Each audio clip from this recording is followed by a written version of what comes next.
Welcome to another Woods and Water Recon tutorial. In this tutorial we're going to show you how to create a hunting property. As you can see, we are currently logged into the system. We'll open up our management panel and we'll go to hunting properties. Now the first thing of note is this process also works for fishing location, and that's the reason we're not going to do a separate tutorial for fishing locations. We are currently using a free account, and you can tell this by this little note right here. So the first thing we'll do is we'll click New Hunting Property. We'll give it a name, and you can name it anything that you like. We'll pick a location, and you can use a city and a state, city and a country, city and a state and a country, zip code.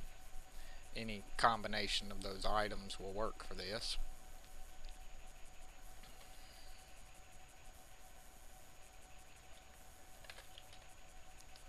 And we will leave the view access as private. Each hunting property that you create, as well as fishing location, you can set the individual view access for that map.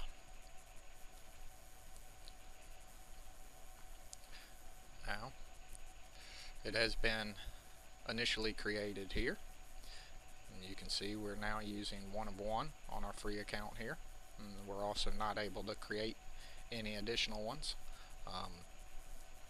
If you wanted to create an additional one, you would have to delete this one first on a free account. On a premium account, you would be able to create as many of these as you want. If you wanted to change the name or the initial location or the view access, you can use the pencil icon to edit. So the next step that we'll do is we'll click Manage Property here.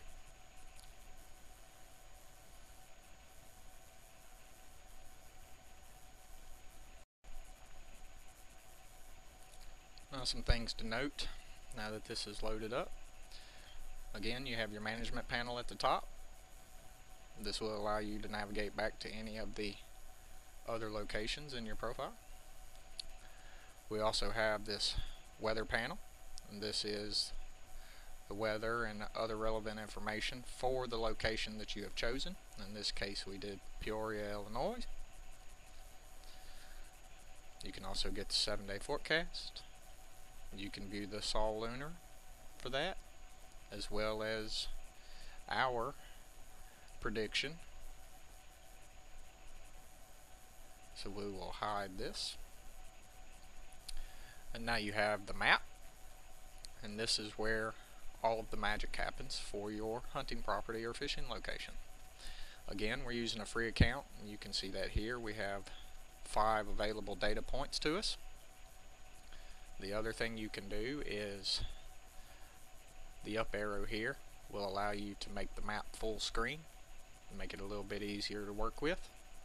And I'll just demonstrate that real quick, and you can see. And again, you still have your 0 of 5 data points there for our free account, and you can click that arrow again and it will go back into its place. So for the tutorial here, I'm going to use the map in full screen mode. That way hopefully you will be able to see things a little bit more clear. And this data we're putting in here is all completely imaginary, so don't go trying to find it. So the first thing we're going to do is I'm just going to pick a spot here as we're zooming in. You can also zoom in here.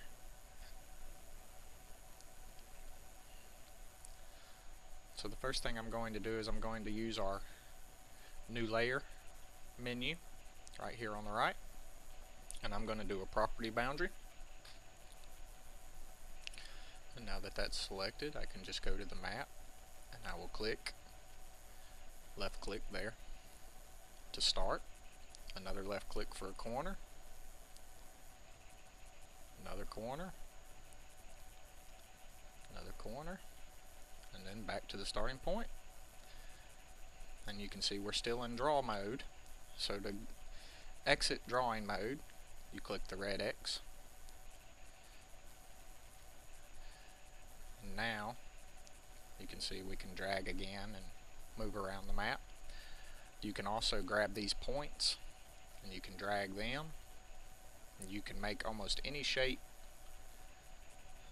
that you want. You can left click on these polygons or on a marker and get a little bit of information about it. The key thing is whenever you've drawn this polygon or placed a marker, in order to actually save it, you need to right click and click the save button.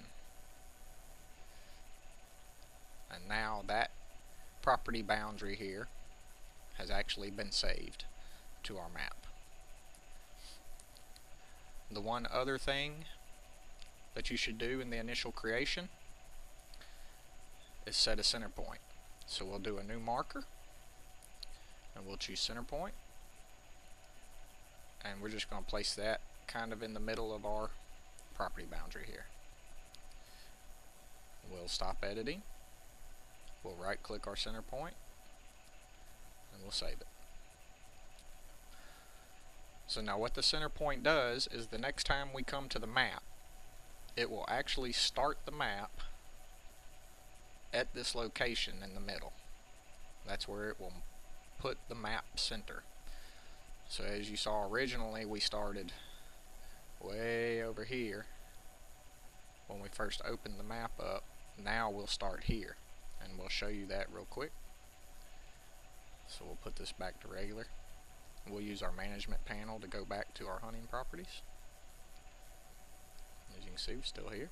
So we'll go back to manage property here just to show you how the map loads differently.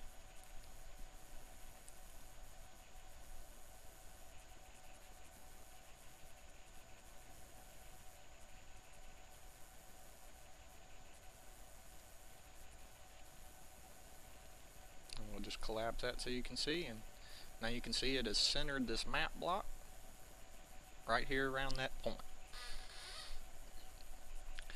Another basic item you can use here is, again, in our map menu, you have this toggle overlays that you can mouse over, and you can go to markers and you can turn the center point off. That way you can edit other items and turn center point back on. You can also do the same for the layers. Property boundary off, property boundary on. Now, one of the other differences between the hunting property and the fishing location is your choices within these menus for the map will be different, and that's because there's different information that you would want to capture, whether you're doing a hunting property or whether you're doing a fishing location.